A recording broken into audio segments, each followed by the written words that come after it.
రాష్ట్ర విభజన సందర్భంగా అన్ని విధాల అభివృద్ధి చెందినటువంటి హైదరాబాద్ నగరము తెలంగాణ రాష్ట్రానికి పోయింది కాబట్టి ఆ మేరకు సీమాంధ్రప్రదేశ్కు న్యాయం చేసేటందుకు సోనియా గాంధీ గారి మార్గదర్శకత్వంలో మన్మోహన్ సింగ్ గారి నేతృత్వంలో 2014లో కాంగ్రెస్ నేతృత్వంలోని యూపీఏ ప్రభుత్వం సీమాంధ్రకు 3 వరాలు ప్రకటించడం జరిగింది. మొదటి వరం రాష్ట్రానికి సంజీవని లాంటి ప్రత్యేక హోదాను 5 సంవత్సరాల పాటు అమలు చేయడం.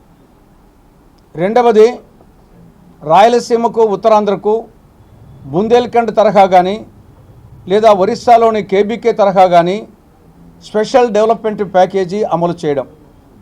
మూడవది విభజన చట్టంలో 108 సెక్షన్ల కింద 13 షెడ్యూళ్ల కింద దాదాపు 5 లక్షల కోట్ల రూపాయలు విలువ చేసే ప్రయోజనాలు కేంద్రము రాష్ట్రానికి అందించడం.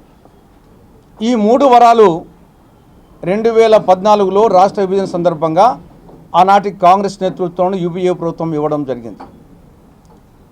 ఈ 3 వరాలు అమలై ఉంటే ఈ పార్టీకి సీమాంధ్ర స్వర్ణాంధ్ర అయిండేది. కాంగ్రెస్ పార్టీ 2014లో కానీ 2019లో కానీ అధికారంలోకి వచ్చి ఉంటే ఈ పార్టీకి ఈ 3 వరాలు అమలై ఉండేటి సీమాంధ్ర స్వర్ణాంధ్ర అయిండేది. కానీ దురదృష్టవశాత్తు అటు 2014లో 2019లో కేంద్రంలో బీజేపీ, రాష్ట్రంలో 2014లో తెలుగుదేశము, 2019లో వైకాపా అధికారంలోకి రావడంతో ఈ 3 వరాలు అమలుకు నోచుకోలేదు. దీనికి కారణం బీజేపీ మోసగారితనం, టీడీపీ వైకాపాల చేతగానితనం. ప్రత్యేక హోదాకు సంబంధించి ఇది రాష్ట్రానికి సంజీవని లాంటిది. ప్రత్యేక హోదా అనేది భిక్ష కాదు, ఇది ఆంధ్రప్రదేశ్ హక్కు. దీనిని భారత పార్లమెంట్ వచ్చేసి ఏకగ్రీవంగా ఆమోదించింది.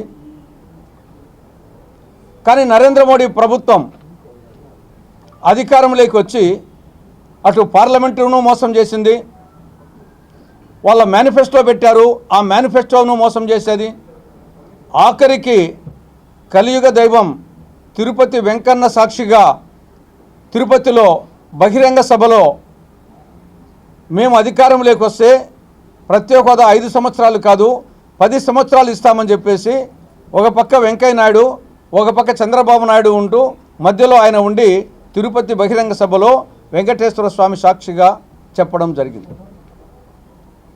కానీ దురదృష్టవశాత్తు అధికారంలోకి వచ్చిన తర్వాత ప్రత్యేక హోదాకు పంగనామాలు పెట్టడం జరిగింది. ఇది ముగిసిన అధ్యాయం అని చెప్పేసి బీజేపీ అనింది. రాష్ట్రానికి చెందినటువంటి ప్రాంతీయ పార్టీలు బీజేపీ చేతిలో కీలుబొమ్మలుగా తయారై దాన్ని ప్రశ్నించలేని స్థాయిలో ఉన్నాయి. ప్రస్తుతం దేశంలో 10 రాష్ట్రాల్లో ప్రత్యేక హోదా అమల్లో ఉంది. అస్సాం, మేఘాలయ, అరుణాచల్ ప్రదేశ్, నాగాల్యాండ్, త్రిపుర, మిజోరాం, మణిపూర్, సిక్కిం, ఉత్తరాఖండ్, హిమాచల్ ప్రదేశ్. ఈ 10 రాష్ట్రాల్లో ప్రత్యేక హోదా అమల్లో ఉంది. 11వ రాష్ట్రంగా మనకు రావాలి, కానీ అది రాలేదు. ఈ ప్రత్యేక హోదా వస్తే అనేక ప్రయోజనాలు ఉన్నాయి రాష్ట్రానికి.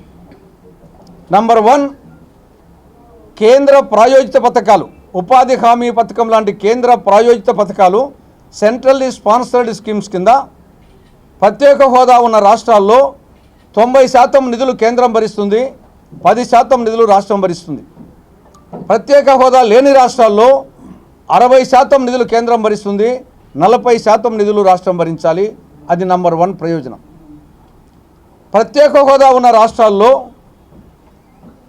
విదేశీ ఆర్థిక సంస్థలు, వరల్డ్ బ్యాంక్ కానీ, ఇంటర్నేషనల్ మానిటరీ ఫండ్ కానీ తదితర ఆర్థిక సంస్థల సహకారంతో అమలయ్యే ప్రాజెక్టులకు నిధులు కేంద్ర ప్రభుత్వం 100% భరిస్తుంది. హోదా లేని రాష్ట్రాల్లో 100% నిధులు రాష్ట్రాలు భరించాలి. ఇది 2వ ప్రయోజనం. 3వ ప్రయోజనం, ప్రత్యేక హోదా ఉన్న రాష్ట్రాలకు central excise, GST, income tax, corporate tax, customs duty వీటిల్లో రాయితీలు ఉంటాయి. ఈ రాయితీల కోసం పెట్టుబడిదారులు పరిశ్రమలు పెడతారు, పరిశ్రమలు పెడితే నిరుద్యోగులకు ఉపాధి లభిస్తుంది. కాబట్టి ఈ 3 ప్రయోజనాలు ప్రత్యేక హోదా ఉన్న రాష్ట్రాలకు ఉన్నాయి. ఇవి ఉండబట్టే హిమాచల్ ప్రదేశ్, ఉత్తరాఖండ్ రాష్ట్రాల్లో అనేక మంది పెట్టుబడిదారులు వేల పరిశ్రమలు పెట్టారు. తద్వారా యువతకు ఉపాధి లభించింది.